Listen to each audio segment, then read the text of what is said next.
الحمدللہ وحدہ والصلاة والسلام علی من لا نبی بعدہ۔ اعوذ باللہ من الشیطان الرجیم، بسم اللہ الرحمن الرحیم۔ انا اعطیناک الکوثر فصل لربک وانحر ان شانئک هو الابتر۔ صدق اللہ العظیم وصدق رسولہ النبی الکریم ونحن علی ذلک لمن الشاہدین والشاکرین والحمد للہ رب العالمین۔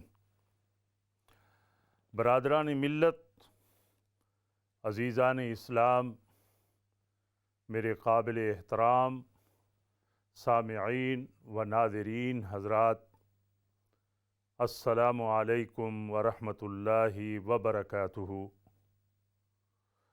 آج کے سیرت کے عنوان کے ساتھ علامہ محمد اسماعیل آپ کی خدمت میں حاضر ہے۔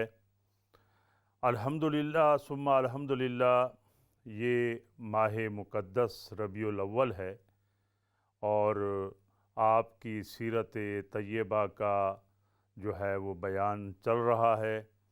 ہر جگہ آپ دیکھ رہے ہیں، مساجد میں گفتگو ہو رہی ہے، یونیورسٹیوں میں پروفیسر حضرات اس ٹاپک پر بات کر رہے ہیں، اور اسی طرح جو کمیونٹی سینٹرز ہیں اور جو بھی ماشاءاللہ ہر جگہ جو ہے آپ صلی اللہ علیہ وسلم کا ذکر خیر ہو رہا ہے۔ اور کیوں نہ ذکر خیر ہو، اللہ تعالیٰ نے ارشاد فرما دیا وَرَفَعْنَا لَكَ ذِكْرَكَ، ہم نے آپ کے ذکر کو بلند کر دیا۔ یعنی آپ یہ دیکھیں کہ مؤذن جب اذان دیتا ہے تو اشہد اللہ الہ الا اللہ جب کہتا ہے تو پھر وہ ساتھ ہی آقا نبی رحمت صلی اللہ علیہ وسلم کے رسالت کی بھی گواہی دیتا ہے، اشہد ان محمد الرسول اللہ۔ تو آقا نبی رحمت صلی اللہ علیہ وسلم کا ذکر خیر ہوتا ہے۔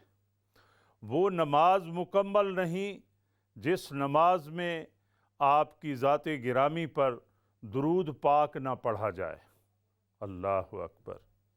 ایک حدیث میں آتا ہے آقا نبی رحمت صلی اللہ علیہ وسلم مسجد نبوی میں تشریف لائے اور منبر پر جب بیٹھنے لگے تو آمین فرمایا، دوسری سیڑھی پہ قدم رکھا تو آمین فرمایا، اسی طرح تیسری سیڑھی پہ قدم رکھا تو آمین فرمایا۔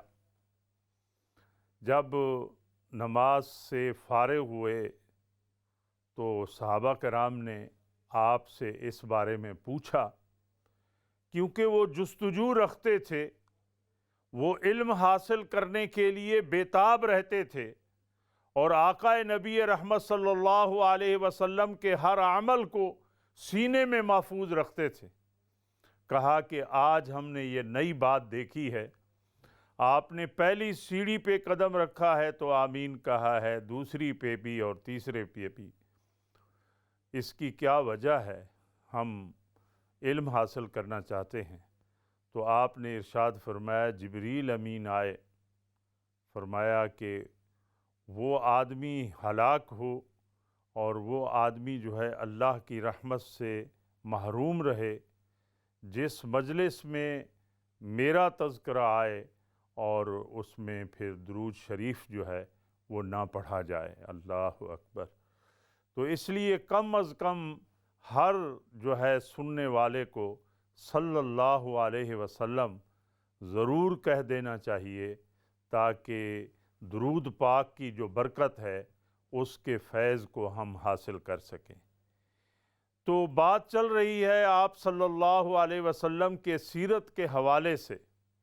ایک قول ہے، ایک کلام ہے کہ سیدنا جبریل علیہ السلام فرماتے ہیں کہ میں جو ہے ریت کے ذرات جو ہیں ان کو گن لیتا ہوں، پانی کے قطرات بھی سمندروں اور دریاؤں کے وہ بھی میرے شمار میں آ جاتے ہیں۔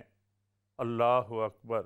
درختوں کے پتوں کو بھی گن لیتا ہوں، لیکن آقا نبی رحمت صلی اللہ علیہ وسلم پر جو پڑھا جانے والا درود ہے، فرمایا اس کی برکات کو اور اس کے ثمرات کو میں نہیں گن سکتا۔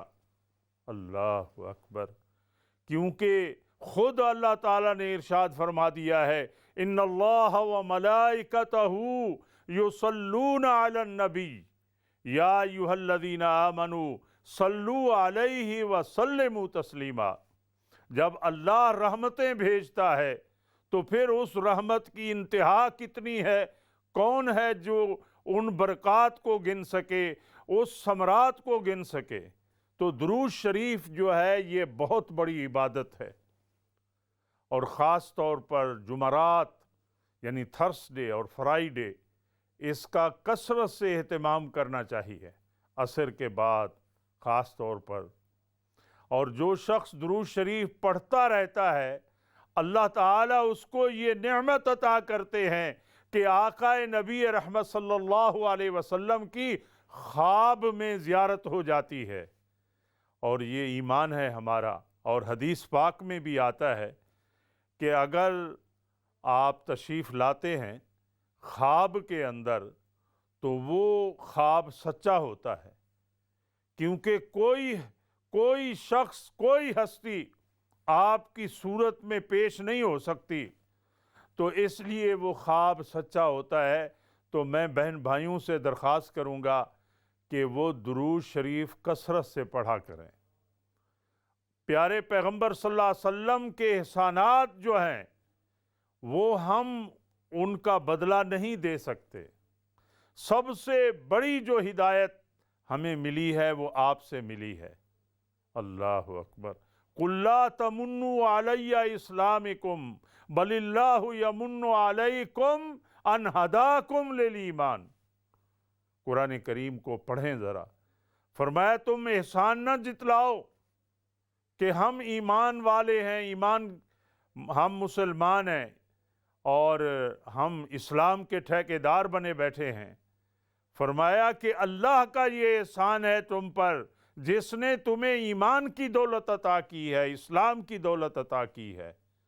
اور یہ اتنی بڑی دولت ہے، دنیا و ما فیہا میں سونے اور چاندی کے ڈھیر بھی کیوں نہ ہوں، ایمان کی دولت جو ہے وہ سب سے بڑی دولت ہے، کیونکہ اس پر فیصلہ ہونا ہے کہ انسان جنت میں جانا ہے یا جہنم میں جانا ہے۔ یہ فیصلے کی گھڑیاں ہیں، تو اس لیے ایمان کی سب سے بڑی دولت جو ہے وہ پیارے پیغمبر صلی اللہ علیہ وسلم کے ذریعے سے نصیب ہوئی ہے۔ ایک صحابی رسول پیارے پیغمبر صلی اللہ علیہ وسلم کے پاس آیا اور کہا کہ اے اللہ کے رسول صلی اللہ علیہ وسلم، میں جو اوقات ذکر اذکار کے لیے رکھے ہیں ان میں جو ہے ایک حصہ درود کا پڑھتا ہوں اور باقی جو 3 حصے ہیں وہ دوسرے وظائف پڑھتا ہوں، تو کیا یہ میرا عمل ٹھیک ہے؟ آپ نے ارشاد فرمایا ان زد فہو خیر لک۔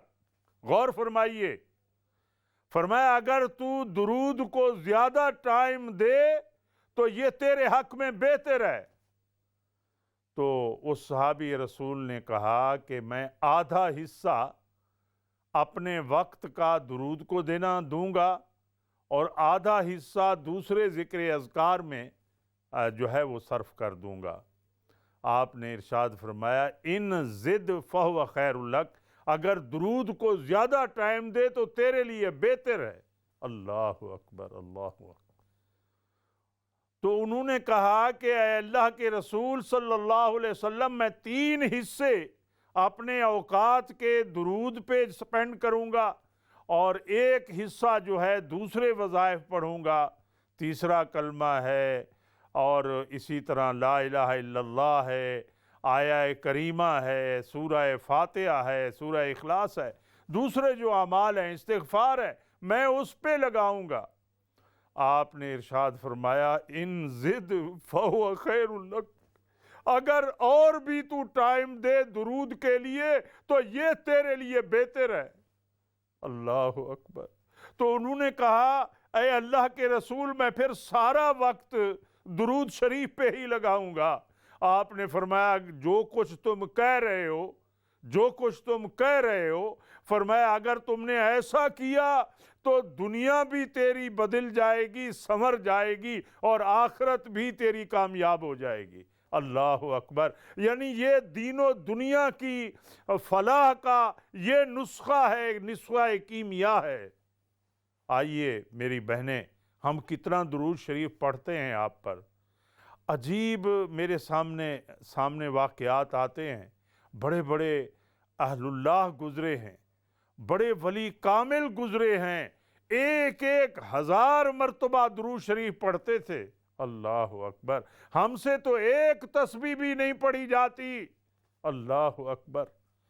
ذرا غور فرمائیں، کیا ایک شاعر نے خوب آپ کی تعریف بیان کی ہے، ذرا نوٹ فرما لیں۔ فرمایا کبھی وہ شمس الضحیٰ بن کر، یعنی حضور صلی اللہ علیہ وسلم کی جو ہستی ہے، قرآن پاک میں جو آپ کا ذکر خیر کیا گیا ہے، کبھی کسی خوبی سے، کبھی کسی صفت سے، کہ آپ کو مزمل بھی کہا ہے، آپ کو مدثر بھی کہا ہے، آپ کو والضحیٰ بھی کہا ہے۔ اللہ اکبر۔ سنیے، کبھی شمس الضحیٰ بن کر، کبھی بدر الدجا بن کر، کبھی صدر العلا بن کر، کبھی نور الہدا بن کر، یعنی ہدایت کے نور، ہدایت کے نور کو پھیلانے والے، کبھی ضیاء بن کر، کبھی عطا بن کر۔ اللہ اکبر۔ کبھی ضیاء بن کر، کبھی عطا بن کر، کبھی صبا بن کر، سخا بن کر، صبا بن کر، سخا بن کر، ہر شے میں نظر آئے محمد مصطفیٰ بن کر۔ سبحان اللہ۔ غم مصطفیٰ جس کے سینے میں رہے، غم مصطفیٰ جس کے سینے میں رہے، وہ جہاں بھی رہے مدینے میں رہے۔ آقا نبی کریم صلی اللہ علیہ وسلم کی جو محبت ہے، سبحان اللہ، وہ عین ایمان ہے، عین ایمان ہے۔ اس کے بغیر ایمان مکمل نہیں ہوتا۔ اور آپ یہ دیکھیں، عجیب واقعہ میرے سامنے آ رہا ہے۔ دو شخص ہیں، آقا نبی رحمت صلی اللہ علیہ وسلم کے پاس آئے ہیں ایک فیصلہ لے کر۔ ایک ان میں منافق ہے اور دوسرا یہودی ہے۔ آپ صلی اللہ علیہ وسلم نے دونوں کی باتوں کو سنا اور آپ نے یہودی کے حق میں فیصلہ صادر فرمایا۔ سبحان اللہ۔ جو نام نہاد مسلمان تھا، دراصل وہ منافق تھا، تو اس نے کہا کہ آئیں جو ہے ہم حضرت عمر فاروق رضی اللہ تعالی عنہ کے پاس اس فیصلے کو لے جاتے ہیں۔ منافق کا خیال تھا کہ حضرت عمر فاروق رضی اللہ تعالی عنہ تھوڑا سا سخت مزاج ہیں دوسروں کے لیے، ہو سکتا ہے کہ وہ میرے حق میں فیصلہ صادر کر دیں، تو اس وجہ سے حضرت عمر فاروق رضی اللہ تعالیٰ عنہ کے پاس وہ مقدمہ لے کر گئے۔ تو فریقین کی بات سنی اور آپ نے ارشاد فرمایا کہ آقا نبی رحمت صلی اللہ علیہ وسلم نے اس پر ڈیسیژن دے دیا ہے، آپ نے فیصلہ صادر فرما دیا ہے۔ تو یہودی نے کہا اور اس منافق نے کہا کہ ہاں، آپ نے فیصلہ یہودی کے حق میں دیا ہے۔ تو گھر میں گئے اور ننگی تلوار لے کر اس منافق کی گردن اڑاک دی۔ اللہ اکبر۔ گردن کاٹ دی اور فرمایا ھذا قضائی من لم یرضا بقضاء رسول اللہ صلی اللہ علیہ وسلم، اللہ کے رسول کے فیصلے پر راضی نہیں ہوتا۔ میرے بہن بھائیوں، کیا ان کی محبت تھی دین سے، اسلام سے اور آقا نبی رحمت صلی اللہ علیہ وسلم سے، اور اللہ تعالیٰ نے حضرت عمر رضی اللہ تعالیٰ عنہ کے فیصلے کی جو ہے وہ تصدیق فرمائی، تائید فرمائی، فرمایا فلا وربک لا یؤمنون حتی یحکموک فیما شجر بینہم ثم لا یجدوا فی انفسہم حرجا مما قضیت ویسلموا تسلیما۔ فرمایا تیرے رب کی قسم ہے، فلا وربک لا یؤمنون، یہ ہرگز ایماندار نہیں ہو سکتے، فلا وربک لا یؤمنون حتی یحکموک فیما شجر بینہم، یہاں تک کہ آپ کو فیصل نہ مان لیں، جو جھگڑے لے کر آتے ہیں اور آپ ان کا جو فیصلہ فرماتے ہیں، جب تک آپ کو فیصل نہ مان لیں، فرمایا یہ مومن نہیں ہو سکتے۔ میرے بہن بھائیوں، آئیے پیارے پیغمبر صلی اللہ علیہ وسلم کی جو دوسری صفات ہیں وہ بھی بڑی عظیم ہیں۔ آپ عدل میں اور انصاف میں کے میدان میں کے شعبے میں آپ جو ہے پہلے نمبر پر ہیں ماشاءاللہ۔ آپ جیسا کوئی عدل قائم نہیں کر سکتا، آپ جیسا کوئی انصاف قائم نہیں کر سکتا، نہ کیا ہے نہ کرے گا۔ اور فاطمہ بنت مخزوم قبیلے کی لڑکی نے چوری کا ارتکاب کیا اور آپ نے اس کے ہاتھ کاٹنے کا حکم دیا۔ اللہ اکبر۔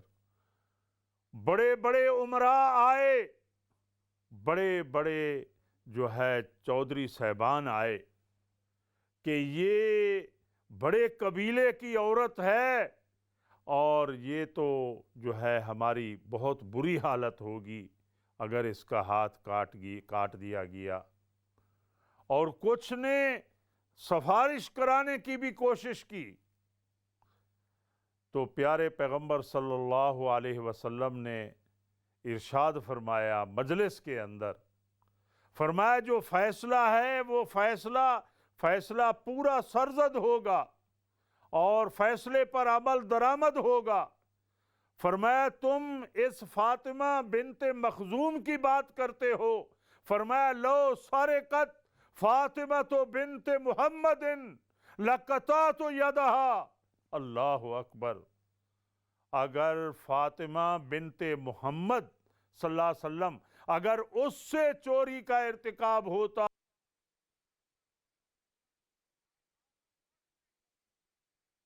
اللہ اکبر، یہ ہے عدل، یہ ہے انصاف۔ آج دنیا میں کیوں دنیا میں بد امنی کیوں ہے؟ دنیا میں انتشار اور خلفشار کیوں ہے؟ اس لیے کہ بڑے لوگ روپے، پیسے، دھن، دولت، اثر رسوخ کی بنیاد پر قانون کو لتاڑ دیتے ہیں اور اسے موم کی ناک بنا لیتے ہیں، جس طرح چاہیں اس کو مروڑ لیا، صاف اور سیدھے نکل جاتے ہیں۔ اور جو غریب لوگ ہیں جن کی کوئی فریاد سنی نہیں جاتی، ان پر قانون لغو ہوتا ہے اور وہ تختہ مشق بنتے ہیں۔